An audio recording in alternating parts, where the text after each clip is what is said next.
Jason Palmer, one of the hosts of The Intelligence, The Economist's daily current affairs podcast. The Economist's award-winning shows make sense of what matters, from our special series on China's president to our weekly podcasts on business, technology, and American politics. Our journalists provide fair, in-depth reporting on the events shaping the world. To get the annual plan for less than $2.50 per month, search for Economist Podcasts Plus to start listening today. Introducing Royal Caribbean's newest ship, Icon of the Seas, the ultimate family vacation. The ultimate 6 slides, 8 neighborhoods, 0 compromise vacation. The ultimate never done that, can't wait to do it vacation. The ultimate chillin' by a different pool every day of the week vacation. This is the Icon of Vacations. Icon of the Seas, arriving in 2024. Book today. Come seek the Royal Caribbean. Ships Registry, Bahamas.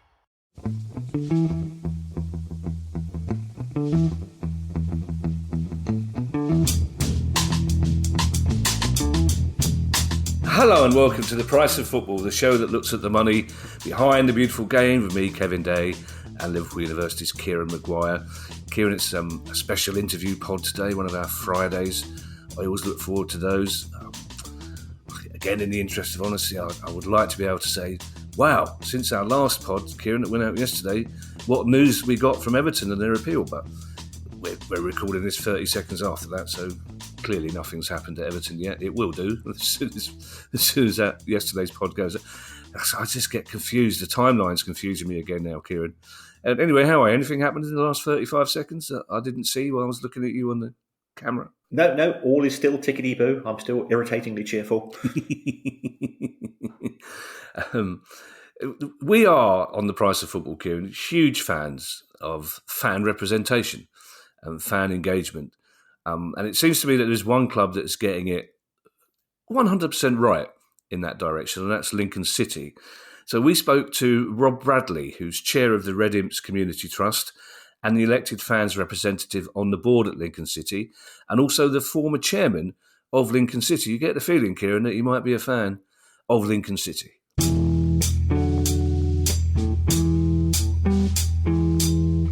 Rob, thank you so much for joining us. I'm really pleased to get to meet you and talk to you. Tell us a little bit about your life outside football first, Rob, and then how you came to be a Lincoln City fan. Well, I've run my own business for quite a long time. I'm semi-retired now, but I work for my son and did the little architectural business over to my son, which actually has given me a bit more time to be more involved in Lincoln. But I've always been a Lincolnshire guy, lived in Lincoln a long, long time. And I used to live on a dairy farm, and my dad took me age 5 to watch Lincoln City. Lincoln was a massive city compared to where I used to live in the middle of nowhere. And I actually was carrying a milking stool to stand on to see over the wall. And age 5, to see the red and white, the green of the grass, the lights on, wondering why everybody was laughing at me, because it was, oh, look at this cute kid with a milking stool.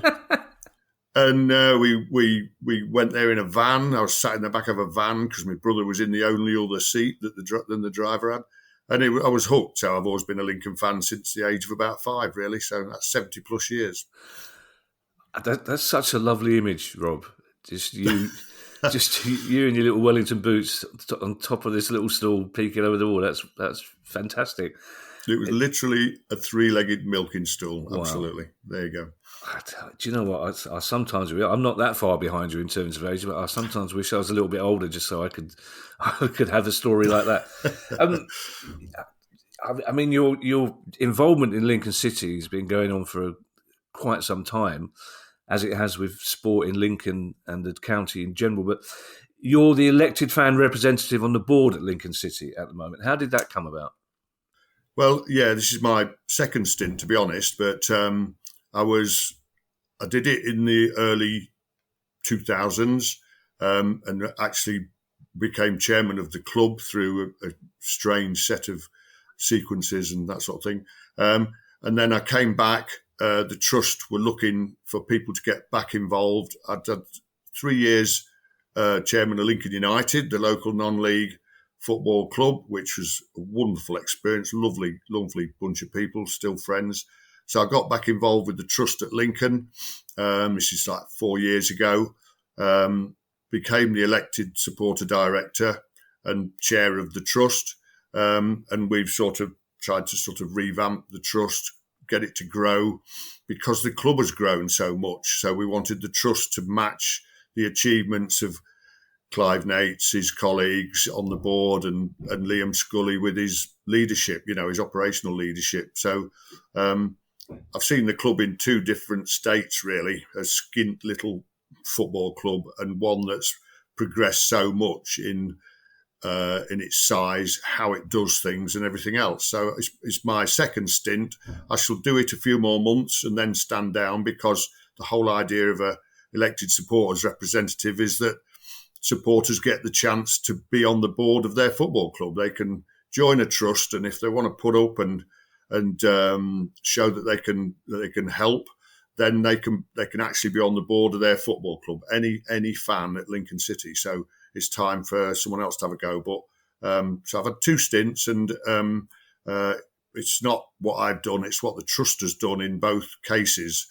Pivotal, really, in the survival of the club in the early 2000s, and making a contribution to a very together football club in this recent sort of era. So two stints, and both really valuable for me as a fan. Yeah, I want to come back to the fans' representation in a moment, Rob. But first of all, I didn't realise you were chair of Lincoln United as well. Is that a much more relaxing job, being chair of a club at that level, or is it more hands-on and intense? It's definitely hands-on, because I've marked the pitch out. I've done the PA, done the match secretary, because we all muck in. And if you like football, I can thoroughly recommend your local non-league club for involvement, because it's such a good experience. If you love football and you love the people in football, it's amazing. You meet some wonderful people, go to some fantastic grounds at Stocksbridge, Park Steeles and Leek Town and Chasetown, and more local, Stamford, Spalding, that sort of thing.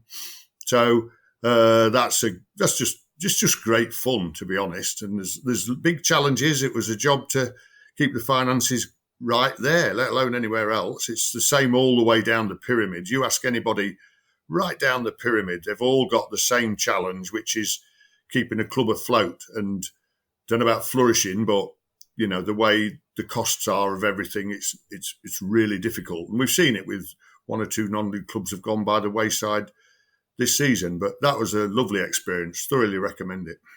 Well, we talked in our pod yesterday about in Berkshire, the council raising the prices of pitches for grassroots team, and how short-sighted that is when it comes to factors like health and engagement for people. It's just a very short-sighted, short-term financial hit, which so many clubs at that level can't take. Yeah, absolutely.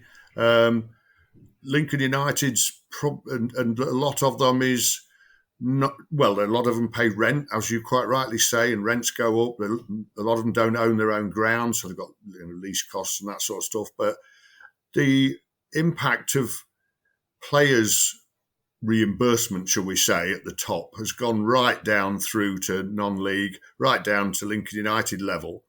There's quite a lot of ex-league players playing lower down now, and quite a lot of some have chosen to work and play part-time football because it's less. There's less risk of losing their jobs as full-time footballers. That what their lifestyle is like, and their sort of work experiences in the football league. So they're happier to work and play part-time football. But there's a lot of financial demands, even down the pyramid in terms of player costs. So it was a little bit like that at Lincoln United. To be competitive and not have such good resources, gates of about 160, playing clubs with 300-400 gates. It was real. We were like an event company in the end because we were putting on so many events to raise money to pay the costs. It was we were very, very busy. I want to come back to your role on the board, Rob, because obviously at the Price of Football, we're big fans of fan engagement, and it's brilliant that Lincoln have a fans representative. But Is it a symbolic role? Is it more than that? Do you play an active part in decision making on the board? That's a great question because, especially at Lincoln, because fan engagement is like a golden thread running through the football club, to be honest. And we have a fan advisory board, which used to be a supporters board that the club consult with. We've got the trust. We've got 3 representatives on the board of directors, to be honest. Two are elected by the trust, and one guy, Steve Toynton, who is a director in his own right, but he likes his role with the trust. He's the treasurer of the trust. So we've got 2 elected and one who chooses to be with the trust, even though he's a director anyway. And I think the tone in terms of fan engagement and then the sort of procedural, what we do about it is set by Clive, the chairman, because he's so much a fan. He has no claim about the football club personally, other than the fans are the most important people there. So I would say the sort of elected supporter director role is very different if they exist at all at a football club, because a lot of clubs don't permit that sort of thing. They chose not to elect a supporter onto the board, which I don't think is great. I think there is a role. The one thing at Lincoln as well is we've got investors from abroad now, compared to a long time ago when getting investors from Lincoln was the most you were going to get. Now we've got Clive and South African colleagues. We've got Harvey Jabara and his family and other American investors. And there's always a role for someone who knows the football club, knows in inverted commas, not that the new guys don't, but they'd like to know the local opinion when things are discussed at board level. How will this go down? What do you think the reaction will be? That type of thing. So people who are supporters day in, day out and travel home and away and and have a long-term feel for the club can be appreciated by those who come in relatively recently. So I think that's one way of contributing, even though my investment is a season ticket and theirs is millions of pounds. So we do have a role in terms of the opinion, but I shall stand down and we want someone to come in and hopefully 2 or 3 so we have an election, and they'll need to have a bit of business now just to understand what's being put to them at board level, and then contribute as best they can on behalf of the trust. But the trust is the fans, and the fans are involved at board level, and that as a principle in itself is very valuable. Yeah. Do you think you get treated differently by the board, though, because you used to be the chairman? No. I think, you see, it was almost 2 completely different football clubs. The football club was on its backside when I was chairman before. We were in the High Court. We were struggling to exist. A fan was on the board. I didn't do much other than do the PR. We brought in people to sort the commercial and the finance out. So I was a bit of a front man, the sort of acceptable face of a fan involved in his football club, but it was people behind the scenes that did vast amounts. And now I would say it's, apart from the ground that we're at, which has been improved, we're a very, very different football club. So professional, playing at a higher level, massively sort of social responsibility in the community. So I've seen 2 very different sides of the same football club, Lincoln City. It's clear from what you're telling us, Rob, that the Supporters Trust has a very good relationship with the club and its owners. But you were involved in setting up the Supporters Trust more than 20 years ago, and you were one of the first clubs to do it. And I remember people from Lincoln coming down to advise some Palace fans when we thought we were going to have to do the same thing. Tell us how you got involved in setting up the Supporters Trust in the first place and why it was necessary. Well, it wasn't our idea, to be honest. The owner, chairman at the time, John Reams, sadly no longer with us, he was the archetypal football chairman. He was quite abrupt to people, and he suffered the stresses of being the chairman, but he was actually a lovely guy. I wouldn't say I've anything said against him. And he said, he put this proposal, if you raise a certain amount of money, I'll accept a supporter on the board.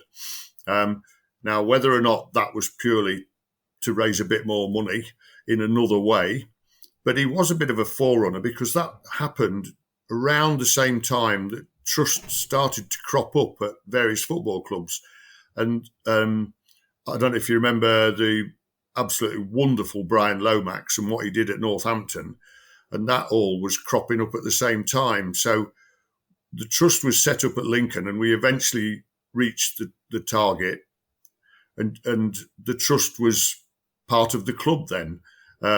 So it was a really archetypal club chairman that invented it, and the trust has existed ever since in a good form, and sometimes in a really dodgy one, because the trust has had its up and downs the same as the football club has. You mentioned Brian Lomax, and he was another of the people that came down to talk to Palace when we were setting up Supporters Trust. You tell us a little bit more about the ownership structure at Lincoln City, because it's slightly unusual, I think, because as I understand it, the fans own 11% of the club, but they also own shares in the holding company that own the rest of the shares in the club. Is that right?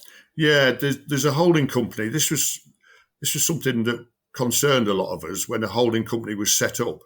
And I think the club at one stage has tried to go back to just being a limited company with the normal range of shareholders. But the holding company is more or less the owners of the football club, where there's a much smaller group of shareholders, which are the new investors. And the trust own 1.3 million shares, of which 1 million is in the holding company and 300 grand is in the football club. So the holding company was set up to attract more investment because it gave people more control. And to be fair, it sort of has, albeit the investors now can see the imbalance with all the hundreds and hundreds of other shareholders who you could say are sort of excluded from their ownership. It's a complicated one, and you may be gathering that I'm floundering too a little bit. Well, Rob, I'll tell you what we do. I'll bring Kieran in here then, because Kieran, Lincoln is a club that Kieran has spent a lot of time talking about. So, Kieran, how different and unusual is the way Lincoln operates compared to the rest of football? I think it's more inclusive than many clubs. I was asked a year or two ago when they announced the financial results to attend one of the meetings online with members of the trust.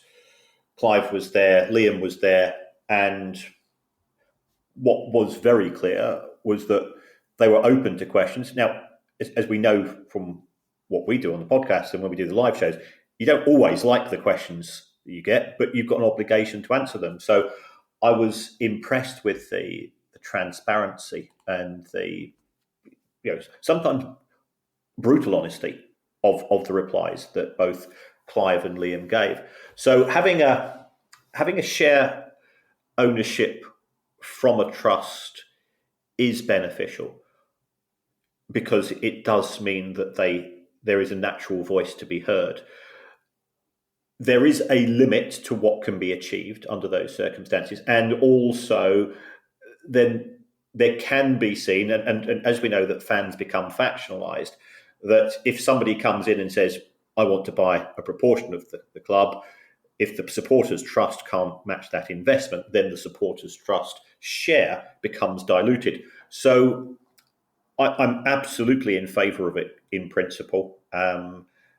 It is indicative of that bond between fan base and club, which we think is part of the modern game, which is being dismantled by the hedge funds and private equity and so on. And therefore, it's a credit to the game. But it's not a solution to all of football's problems, because sometimes there's a big bill to be paid, and a trust doesn't have the money, and individuals in the trust don't have that, whereas high net worth individuals might be able to provide a different solution.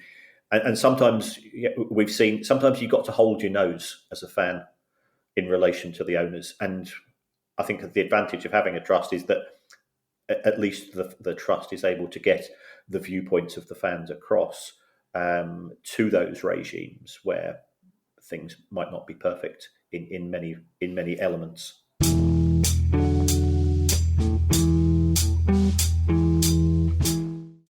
Shipping can make or break a sale, so optimize how you ship your orders with ShipStation.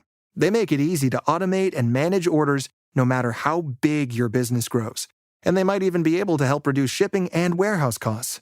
So optimize and keep up your momentum for growth with ShipStation. Sign up for your free 60-day trial now at ShipStation.com and use the code POD. That's ShipStation.com with the code POD. It's only a kick, a jump, a block. It's only a serve. It's only a tackle, a run. It's only for the fans. After all, it's only pressure. You got this. Adidas.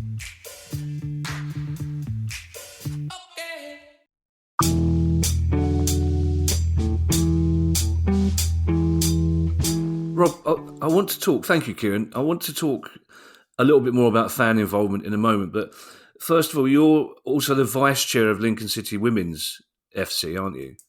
I was. Oh, you were? Okay. Yeah, I had a season, and to be honest, Lincoln City Women have come under the wing of Lincoln City Football Club now. They were a standalone body, albeit they were called Lincoln City Women. So I had a season, a year, just to try and introduce a bit better governance, to get some, to help with the structure, which I think we achieved. But they've come under the wing of the men's football club, if you like, now. Well, what are the economics of women's football at your level? And do you fear that the women's game will follow the men's in the way that money eventually will be unevenly distributed throughout the leagues in women's football? Yeah, I could get criticised here, but the level that Lincoln City Women play at, it's not sustainable, basically, because the problem we had, and we did, there was some money in the bank, put it that way, and but the gates that Lincoln City Women were getting, the sort of fundraising or lack of it, and the sponsorship, which was very modest, was not covering the costs. So, and it's a public record. Lincoln City, to the tune of about 30k, not huge sums, but Lincoln City Football Club to the tune of 30k have helped out Lincoln City Women. Now, the team, the people, fantastic, but there is a question there when you look at that, and then you look at the game higher up, with Arsenal's full house crowd and the funding from TV and that sort of thing. So I just query, because it's not that big a step up the pyramid from Lincoln City Women to the stuff we see on the telly, basically. So I just think I didn't want to, it's like, it doesn't sound right to criticise the women's game like that, because the men's game's like that anyway, in that clubs further down the pyramid are struggling financially and there's a massive imbalance in the funds going into the game as a whole. So you could definitely say that's about the men's game, which is why the New Deal is proving so difficult to work out. And the Premier League and Championship and parachute payment, all of that debate, it's just you should never have it all at the top, because the health of the game at the top is reliant on the pyramid as a whole. And it seems to apply for the men's game and now for the women's game.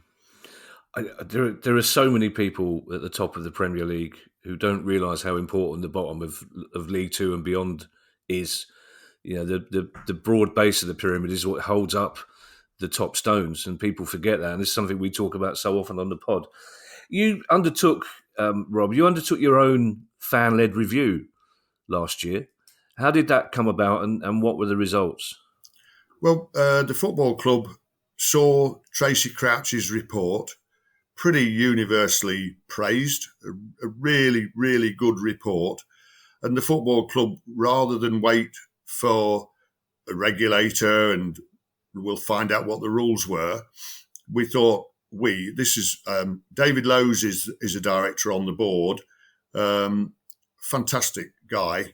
He led a group which was the Trust, the Fan Advisory Board. We've got Lisa, which is a supporters group, and others. 617, that's the lads and lasses that make the noise in the ground and that sort of stuff. Yeah. They were all represented, and we had a fan-led review group, and we've been meeting ever since Tracy Crouch's report came through. And the early conclusions were, we don't have to follow what the rules and regs are. We can work out what's best for Lincoln City.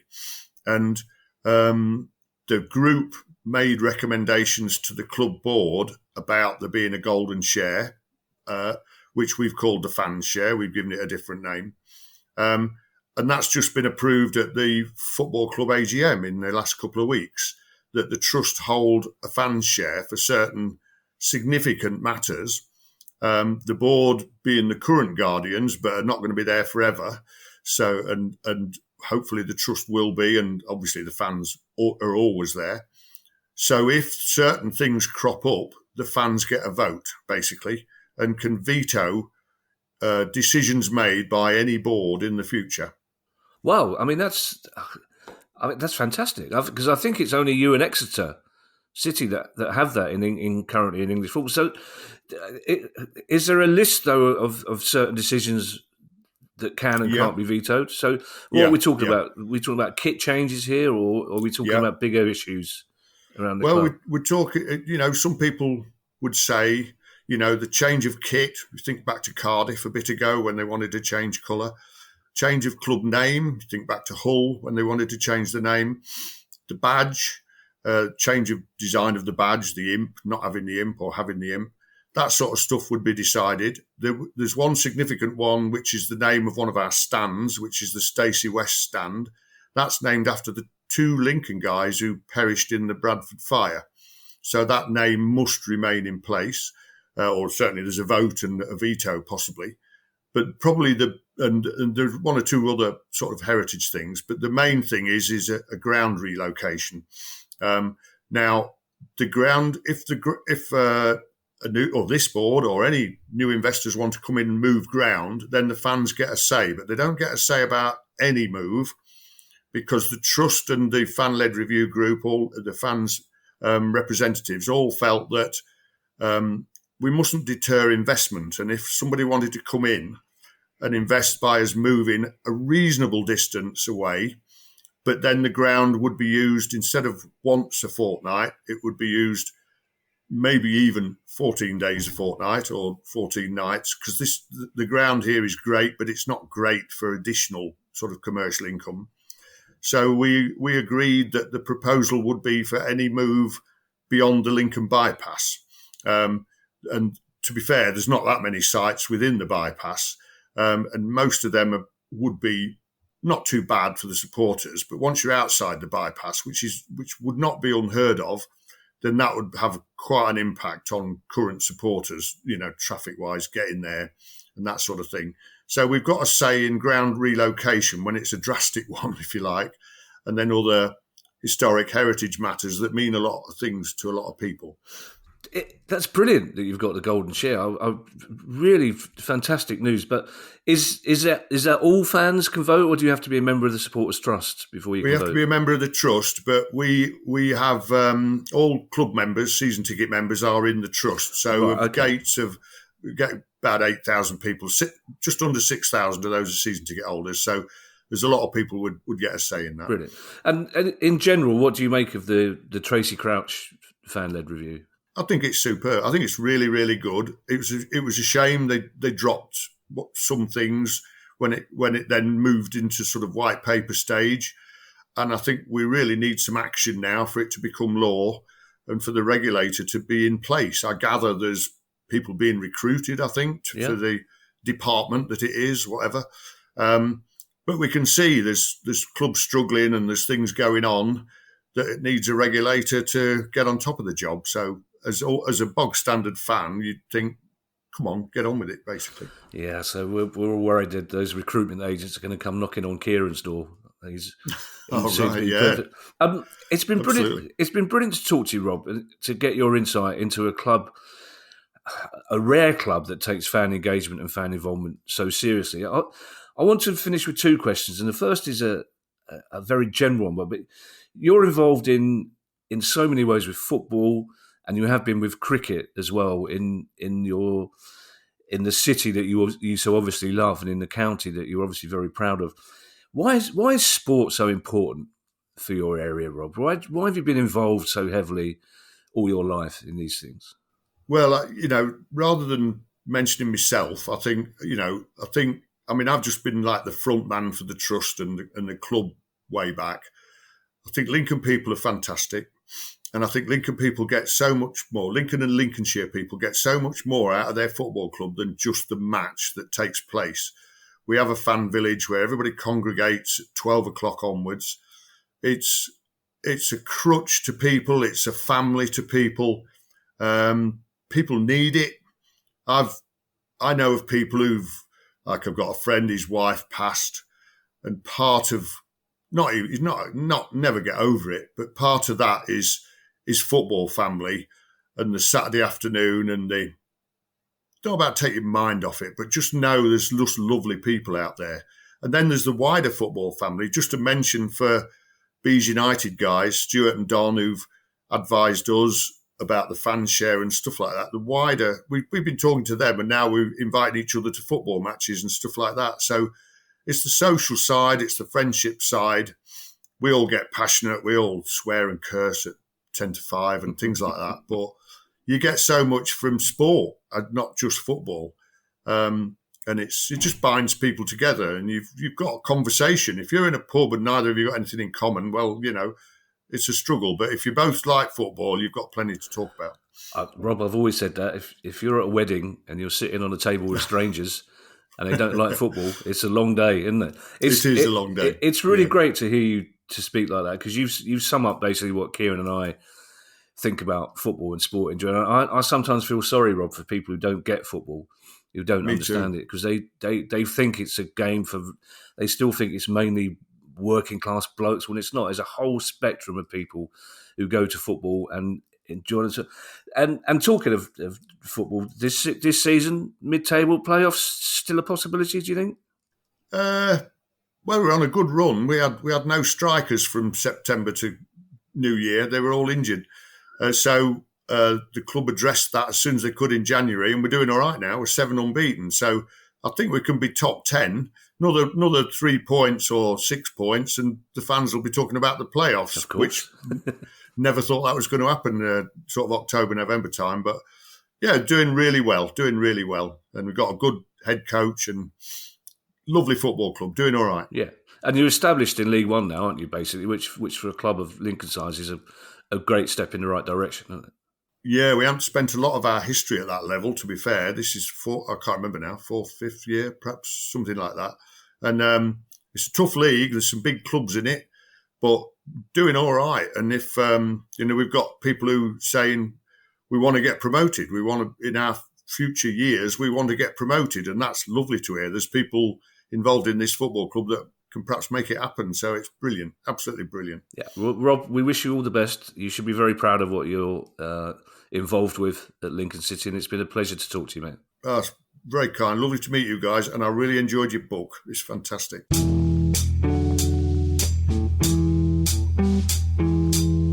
I'd loved that interview. As I said to Rob afterwards, it's brilliant that we get to talk to MPs and we get to talk to club owners and we get to talk to all sorts of people in the game. But I'm probably always really happier talking to a proper fan. And he's a proper fan. And Lincoln City are doing their very best to accommodate proper fans and their views, which is great. I still have to say, Kieran, slightly confused about that ownership model at Lincoln City. I'm not entirely sure even what a holding company is. And the fact that the fans own the share of the club, but also of the holding company that owns the club, still baffles me a little bit. Yes, I mean, we are seeing this increasingly commonly. If you think about Palace, you've got CPFC 2010, and you've got CPFC Midco and Holdco and so on. It's often just a way of allowing people to own different parts of the club, because quite often you will have a holding company which owns the football club, and it also owns another club which owns the stadium, and you've got another club which owns some other facilities. So it's done sometimes for tax planning, Sometimes it's done from the perspective of, if we want to sell the football club, we can also give the football club to a new owner, but we can protect the stadium, especially if the fans own part of the stadium company. So there are good reasons, there are sometimes bad reasons, but in the case of Lincoln City, Clive and some of the other major shareholders, they put money into the holding company, normally once or twice a year, sometimes more often. And then when the football club needs that money, it sort of draws it down like a sort of glorified overdraft. So you can see the logic behind the strategy that they put into place. Yeah, well, it's a real pleasure to talk to somebody like Rob, who is so passionate about his city and about his county. And if any of our listeners, especially our older listeners, have got similar stories that involve milking stalls and football grounds, I'd only be too happy to hear them. Thank you to everyone who's donated to the pod via our Patreon page. If you'd like to make a small monthly contribution as well, that'd be very kind of you, and it'll get you access to our chat community and our regular quizzes, and you can do that by going to patreon.com/priceoffootball. If you have a question you'd like answered on the show, email us at questions@priceoffootball.com, and go to the same website if you want to buy one of our books or T-shirts. Thank you for listening. Bye, everybody. Bye. The Price of Football.